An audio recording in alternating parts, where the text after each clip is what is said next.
کے موسم بہار کے قریب کیا کہ جس کا پورا سال انتظار کیا جاتا ہے۔ ہم الحمدللہ اللہ سے محبت اور اس کے رسول کی اتباع کا دعویٰ کرنے والے پورا سال ہی اللہ کی مرضی کے، اللہ کی رضا کے کام کرنا چاہتے ہیں، لیکن رمضان سے پہلے فطری طور پر خواہش آتی ہے اور دل میں یہ ہوتا ہے کہ ہم اس سال کے رمضان کو بھی بہت اچھی طرح سے گزار سکیں۔ تو اکثر لوگ یہ سوال کرتے ہیں کہ ہم رمضان المبارک کے لیے کیا تیاری کریں اور اس مہینے میں کون کون سے اعمال بجا لائیں۔ گو کہ یہ باتیں پہلے سے معلوم ہوتی ہیں، لیکن فذکرن ذکرۃ تنفع المؤمنین، نصیحت کیجیے، نصیحت کرنا مومنوں کو فائدہ دیتا ہے۔ تو ہم سب کے ریمائنڈر کے لیے ہم آج دیکھیں گے تقریباً اللہ کے حکم سے 40 سے کہہ لیجئے کہ میں بھی 40 اور 42 ڈیز رہ گئے رمضان میں۔ تو ہم اپنے آج اس سلسلے میں الحمدللہ پہلا لیکچر ہے اس سال کے رمضان سے پہلے کے لیکچرز میں سے۔ اب سے لے کے آگے پھر مختلف لیکچرز ہوتے رہیں گے اور بالآخر پھر ہم اپنے دورہ قرآن کے ویلکم پروگرام تک پہنچیں گے۔ ان سب کے اندر ہم مختلف چیزوں کو دیکھتے ہیں کہ کیسے ہم ان چیزوں کو اپنے اوپر لے کر جا سکیں۔ تو میں اس نیکیوں کے موسم بہار کو اور اس کو ایور لاسٹنگ سپرنگ کی شکل میں ڈھلنے کے لیے کچھ چیزیں ترتیب کے ساتھ آپ کے ساتھ رکھنا چاہوں گی، اس سوچ کے ساتھ کہ میرے لیے بھی اور آپ کے لیے بھی یہ ذہنی تیاری، جسمانی تیاری اور اسی طرح سے قلبی تیاری، روحانی تیاری اس آنے والے رمضان کے لیے بہترین طریقے سے جمع ہو جائے، اور ایسا نہ ہو کہ جب رمضان آئے تو ہم بالکل وہاں اپنے آپ کو خالی دیکھیں۔ یاد رکھیے کہ جو کام پہلے سے کر لیا جائے، پہلے سے کی ہوئی تیاری کام کو بہتر کر دیتی ہے، اور بغیر تیاری کے جب ہم کام کریں، ایون ہم کسی اپنے پیارے کو ملنے چلے جائیں، شادی میں چلے جائیں، لیکن آپ دیکھتے ہیں کہ وہاں بغیر تیاری کے جانے والا پریشان رہتا ہے، اوہ میں تیاری کر کے نہیں آیا، وہ نہیں کر کے آیا، اور جب آپ تیاری کر کے جاتے ہیں تو اس کا مزہ ہی دوبالا ہو جاتا ہے۔ تو سب سے پہلی بات تو یہ ہے کہ ہم اللہ تعالیٰ سے یہ دعا کر کے اس بات کو شروع کرتے ہیں کہ مالک آج ہم یہاں موجود ہیں تو ہمیں توفیق دے کہ ہم اس چیز کا احساس پیدا کریں، کیونکہ کچھ لوگ تو ایسے ہوتے ہیں کہ جو رمضان کا نام سن کر گھبرانے لگ جاتے ہیں، پریشان ہو جاتے ہیں، ہائے رمضان آ رہا ہے۔ لیکن جو سعید روحیں ہوتی ہیں، جو نیک روحیں ہوتی ہیں، ان کو تو ضرور رمضان سے پہلے ہی تیار ہو جانا ہوتا ہے۔ اور ویسے بھی یاد رکھیے کہ رمضان تو ایک ٹریننگ کا مہینہ ہوتا ہے، ہم اس میں جو کام کرتے ہیں پھر وہ پورے 11 مہینے تک باقی رہتے ہیں۔ میرا گمان ہے کہ جنہوں نے رمضان 2020 بہت ہی اچھی روح اور اس کی اسپرٹ کے ساتھ گزارا تھا تو اس کا اثر ابھی تک ہوگا۔ مومن کی نیکیاں ایک مہینے کی نہیں ہوتی کہ ایک ماہ میں نیکی کی اور اس کے بعد چل پڑے، بلکہ نیکیاں کرنے کے ساتھ ساتھ ایک انسان مزید اور نیکیوں کو بھی کرنے کی تیاریاں کر رہا ہوتا ہے۔ ایک اور دو بات کر کے انشاءاللہ آپ کو سلائیڈز کے تھرو ہم کچھ چیزیں دکھائیں گے تاکہ آپ زیادہ سنیں اور بعد میں آپ اس کو نوٹ کرنا چاہیں تو کر بھی سکتے ہیں۔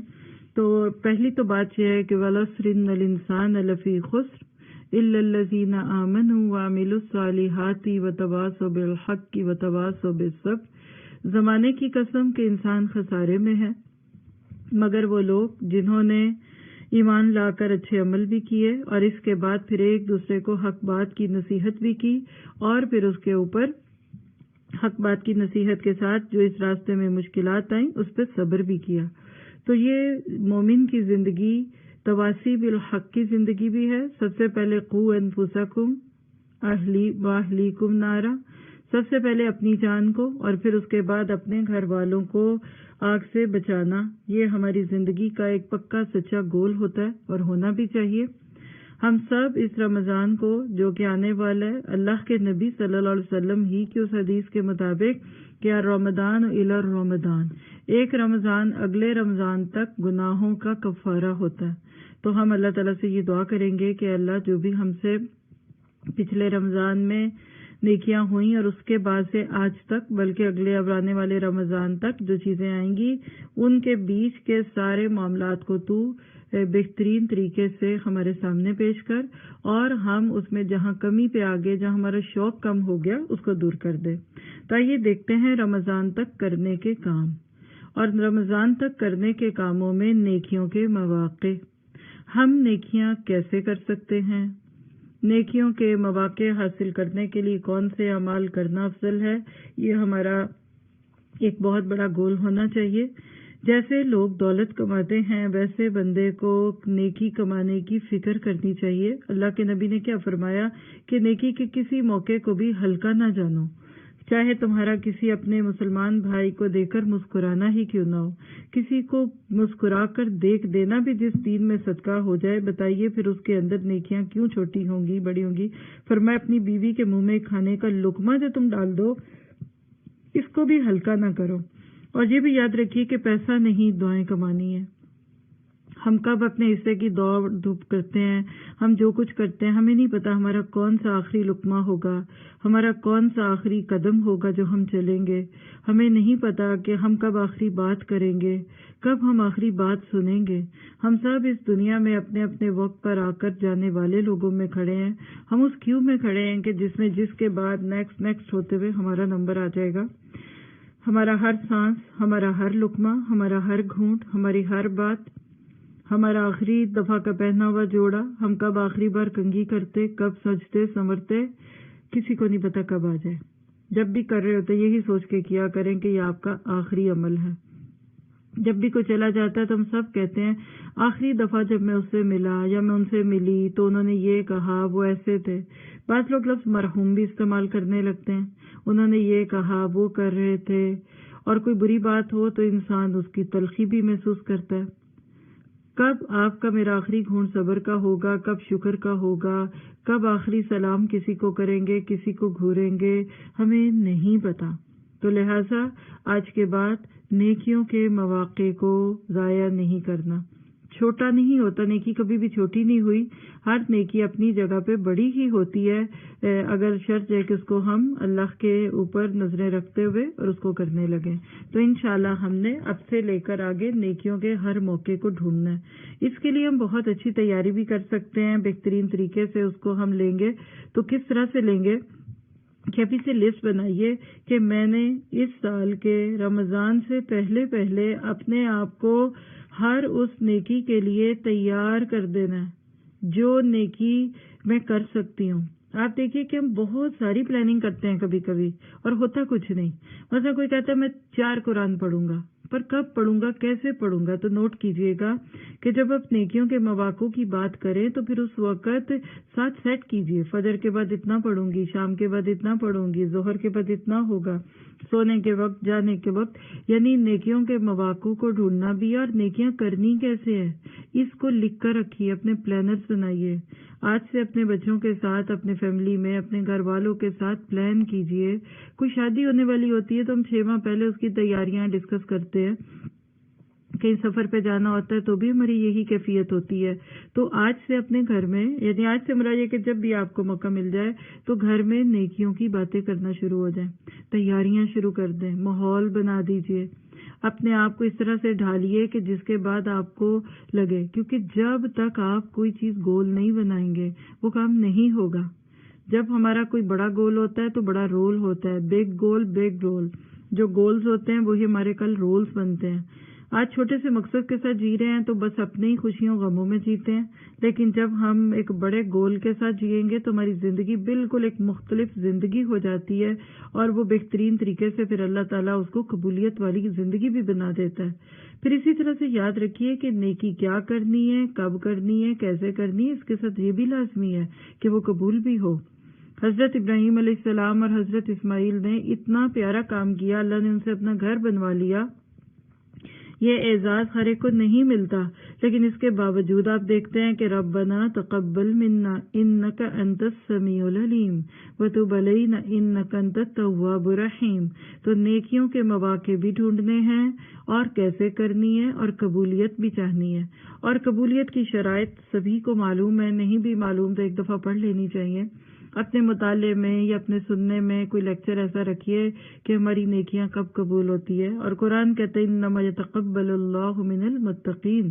سورۃ مائدہ میں اللہ نے فرما دیا حابیل قابیل کے قصے میں کہ اللہ تو تقوی والوں کی نیکیاں قبول کرتا ہے۔ تو اخلاص نیت ہو، للہیت ہو، اسوہ حسنہ ہو، اعمال الصالحات کی 2 ہی شرائط ہے، کرنا اللہ کے لیے اور طریقہ نبی کا، للہیت اور اسوہ حسنہ 2 کو جوڑ دیجئے تو یہ عمل صالح بن جاتا ہے۔ تو پہلی چیز جو آج ہم نے رمضان کے لیے کرنے کی نیت کرنی ہے، اس سے پہلے کہ نیکیوں کے مواقع ڈھونڈنے ہیں، ہم نیکیاں کیسے کر سکتے ہیں، اس کی چھوٹی سی لسٹ بنائیے۔ بہت بڑی کوئی نیکی کرنے کی بجائے چھوٹی چھوٹی بہت ساری نیکیاں کر لیجئے۔ چھوٹا چھوٹا ذرہ مل کر پہاڑ بن جاتا ہے، اسی طرح چھوٹی چھوٹی نیکیاں کل پہاڑ بنیں گی۔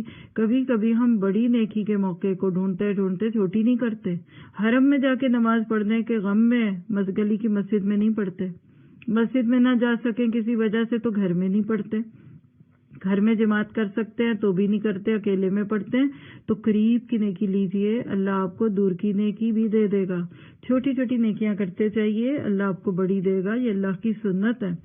وہ لوگ جو ایک دم جست لگا کر اوپر پہنچنا چاہتے ہیں وہ منہ کی کھاتے ہیں۔ تو بنیادیں نیکیوں کے ساتھ مضبوط کیجیے۔ پھر نیکیوں کے مواقع حاصل کرنے کے لیے کون سے اعمال کرنا افضل ہے، ان سب کو بھی اگر ہم اپنی زندگی میں دیکھیں تو آپ کا عقیدہ اللہ متقی کی قبول کرتا ہے، اسی طرح اللہ مومن کی قبول کرتا ہے۔ شرک کی موجودگی میں، بدعت کی صورت میں، عقل حرام کی صورت میں، دلوں میں رکھے ہوئے کینے بغض کی صورت میں نیکیاں قبول نہیں ہوتی۔ تو کل ایسا نہ ہو کہ من محروم لوگوں میں رہ جائیں کہ جو بہت ساری نیکیاں کرے لیکن ضائع ہو جائیں۔ اللہ کے نبی نے فرمایا تھا قیامت کے دن وہ مفلس ہے شخص کہ جو نیکیاں تو بہت سی لے کر آئے گا لیکن اس نے کسی کو گالی دی، کسی کو برا بھلا کہا، کسی کی زیادتی کر دی، یعنی حقوق العباد میں کمیاں تھیں، اور ایک ایک کر کے لوگ اس کی نیکیاں لے جائیں گے۔ پھر دوسری چیز، یعنی اس کو میں صرف آپ کو آج ہینٹس دے سکتی ہوں، انشاءاللہ ڈیٹیلز آپ سے لے کے جتنے بھی لیکچرز آپ کو کوئی میسج ملے رمضان سے متعلقات تو سنتے رہیے، ہم پھر آگے جا کر ان میں سے ہر ایک کی ڈیٹیلز میں بھی بات کریں گے۔ اگلا کام جو ہم نے اب سے لے کے رمضان تک کرنا ہے وہ کیا کہ سچی اور پکی توبہ کرنا ہے۔ آپ دیکھیے کہ انسان ہے، نسیان سے ہے، آدم سے بھی بھول ہوئی، انسان سے بھی ہوتی ہے، ہر انسان پوری کوشش بھی کرے تو بھی کہیں نہ کہیں پکڑا ہی جاتا ہے۔ آپ نے اگر آج نیکیوں کی نیت کر لی اور آپ نے سوچ لیا ہے کہ آپ نے اچھی تیاری کرنی ہے تو یہ بڑی خوبی کی بات ہے، لیکن اس کے ساتھ ساتھ سچی اور پکی توبہ کرنی ہے۔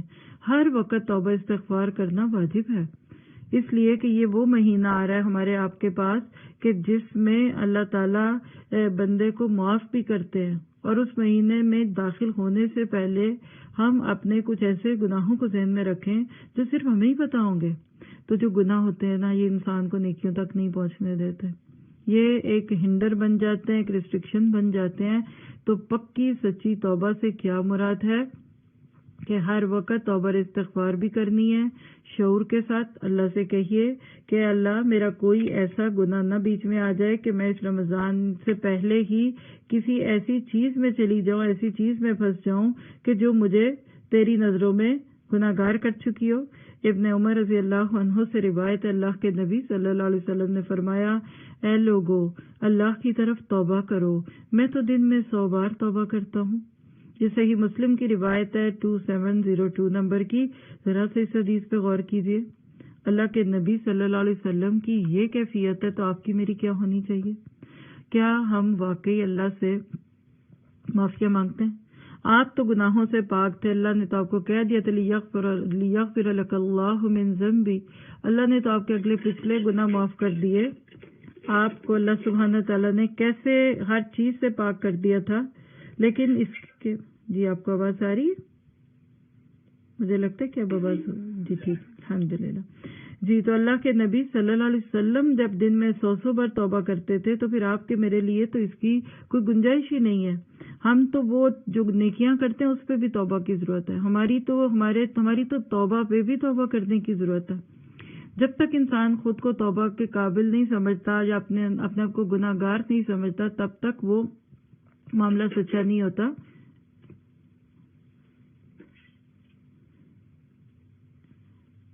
جی مجھے لگ رہا ہے کچھ آپ کا شاید ڈسٹریکشن ہے، میری آواز بس کلیئر ہے تو بتا دیجیے تاکہ میں کرتی رہوں۔